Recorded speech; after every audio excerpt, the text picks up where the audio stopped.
Louisiana's top cop forced to resign. A powerful board member steps down. Criminal investigations launched into the highest paid state troopers. It's disgraceful, it's shocking, it's unacceptable. The Louisiana State Police rocked to its core, all on the heels of Lee Zurik's year-long investigation, State of Unrest. Is that theft, though? I'm embarrassed by it. I don't think it's right at all. But is it illegal? I don't know that it's theft. This is absolutely, as a matter of criminal law, theft. More than 30 public records requests and thousands of hours of undercover surveillance produced an investigation that peeled back layers of potential corruption. Now, how is that possible? Oh my goodness. We'd like to talk to you about using your power on the commission to try to punish a state trooper and then also getting tickets fixed for friends and yourself. I don't know what you're doing. Louisiana State Police says its core values include integrity, selfless service, and honor. Tonight, you'll view an investigation that shows high-ranking officials not living up to their own code of conduct. And if it's not? It's a criminal offense. It's an embarrassment. They all ought to hide their heads in a bag. Here's Lee Zurik with State of Unrest. Falsified tickets, falsified timesheets, all discovered by our months-long undercover investigation. The state's 3 highest paid troopers under criminal investigation. But State of Unrest starts here at headquarters. In the more than 80-year history of state police, no one served as superintendent longer than Mike Edmondson, 9+ years. But Edmondson may be gone now because of this signature, which we discovered about 2 hours before our first story aired. Here's part 1 of State of Unrest.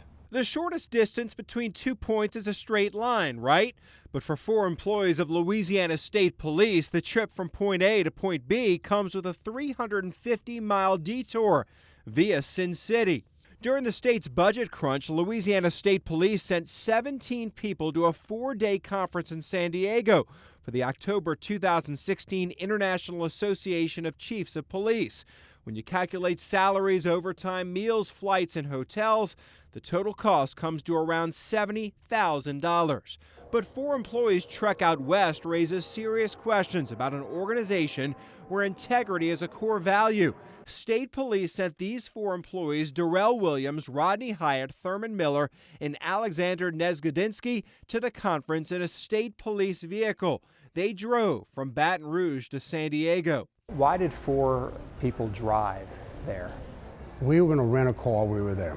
And one of the things I looked at is the fact that maybe we can save some money by allowing these individuals, I don't have to pay them airfare. When you calculate the troopers' salaries, meals, hotels, and gas, the drive cost state police and taxpayers $19,000. That doesn't include the costs once they reach San Diego. Comparatively, flying instead of driving would have cost a total of $5,000. And that includes a car rental in San Diego. Who thought driving there was going to be cheaper than flying them there? Well, when you first looked at the airfare, which was $300. Well, depending on when you bought that airfare, Lee. Look, I understand that. Let me tell you something. I don't agree with it. But someone okayed it. I don't like it. I know that. And Who I'm looking into that now. Look, it's ultimately rests on me. But I mean, ultimately, I knew that they were driving there. But the troopers' drive to San Diego went off course. They took a detour through northern Texas, the next night in northern Arizona at a resort town in Grand Canyon National Park, and the third night in Las Vegas. The troopers spent one night of the 4-day trek out west at the Palazzo Hotel. It took 4 days to get to San Diego. Unacceptable, isn't it? On day 3 of the trip, the 4 drove from Tusayan, Arizona to Las Vegas. According to Google Maps, that's a 269-mile trip, about 4 hours. But 3 of the state troopers put in for a 12-hour workday. The next day, they drove south from Las Vegas to San Diego, 332 miles, just a 5-hour drive. 2 troopers put in for a 14-hour workday, another 12 hours. Is that theft, though? I'm embarrassed by it. I don't think it's right at all. But is it illegal? I don't know that it's theft, Lee. Let me ask you this. If you're driving from northern Arizona to Las Vegas, it's a 4-hour drive, and you put down on your timesheet that you worked 12 or 14 hours that day, what is that then? It's appalling. It's appalling. It's embarrassing, and it's something that should not What if have a public employee in another office would be doing that? Would they be prosecuted? I'd look in the whole thing and let you know, Lee. I mean, that's something, I don't think it's criminal. I don't think the intention part of that is. The drive to San Diego took 4 days. Their drive back just 3. They decided to take that straight line, driving mostly I-10, saving about 350 miles on the return trip. Gas alone for the Ford Expedition cost $600. Another conference attendee rented a car for the San Diego conference for $250. But there's more. Once they arrived in San Diego for the conference, their timesheets raise even more questions. On Saturday, October 15th, Rodney Hyatt put in for 14 hours of work. That's his normal day off, so that's 14 hours of overtime for that one day, $1,000 of pay. But compare that to other conference attendees. Trooper Thurman Miller put in for 8 hours. Major Michael Lane Barnum, 4 hours. Captain Greg Graffia, 7. Again, Hyatt put in for 14 hours of work. Conference records show workshops that day lasted from 8 in the morning until 3 in the afternoon, 7 hours. State policy only allows employees to be paid at conferences during program activities. Social events are not considered work hours. But still, for a conference that ended at 3 in the afternoon that Saturday, Rodney Hyatt went off the clock at 22:30 or 10:30 that night. During the conference, a couple of them put in for a 14-hour day. Yet state regulations only allow you to put in for the actual conference part of it. I can only assure you that I'm reviewing that, and every hour of everything that was done that was not approved, they will have to pay back. But it was, They're going to have to answer it was that. approved, though. I mean, their timesheets were signed off on. Someone signed their timesheets. Their supervisor is going to have to answer to me why they signed off on that. Is anyone And going to I'm be personally review that? Is anyone going to be suspended? I mean, is that Well, you know, I want to get the payback facts. I like to get the facts before I discuss something. At the conference, Police Superintendent Colonel Mike Edmondson received a Lifetime Achievement Award. Here's a picture of the group in San Diego at a dinner celebration. At one time, another state police employee was going to be nominated for the award, Major Carl Cezanne.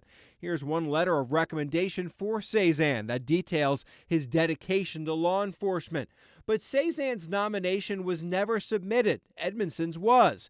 And he took more than a dozen state employees on the trip. I did not know that someone else was even being considered. My department nominated me, and my peers elected me to receive that award. Edmondson says the 4 employees who drove will repay all of the overtime and the money spent in Vegas.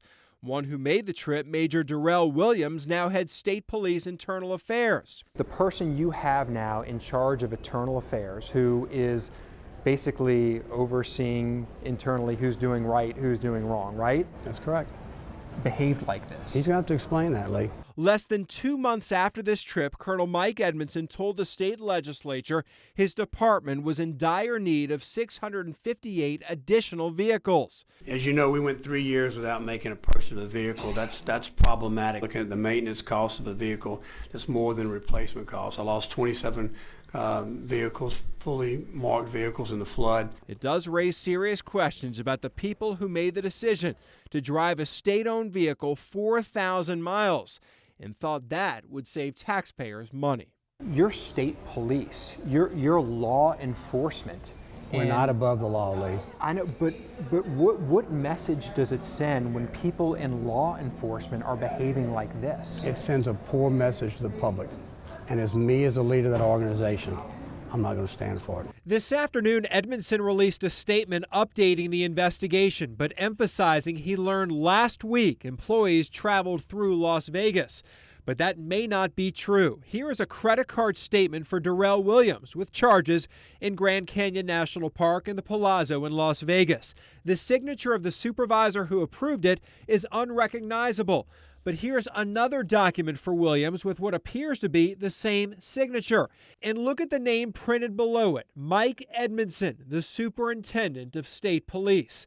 While the superintendent claims he didn't know about the trip until last week, it appears he signed off on at least one expense report in late December, essentially approving one employee's side trip through the Grand Canyon in Vegas, paid for with your money.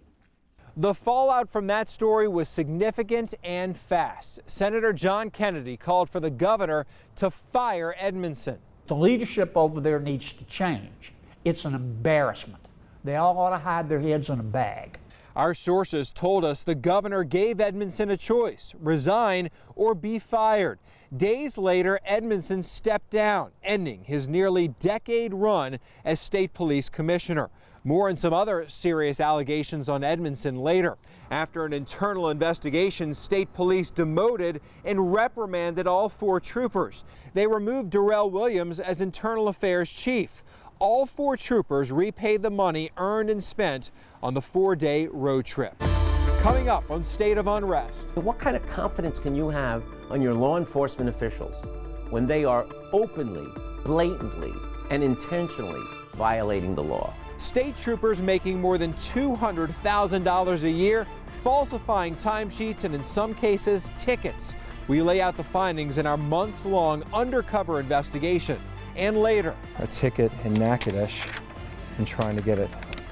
Here's emails. For me? Yes, look, there's emails for you trying to get its citation who? handled. On who? On who? On you. Me? Yeah, you. this powerful board member resigns following our questions and findings. State of Unrest. We'll be right back.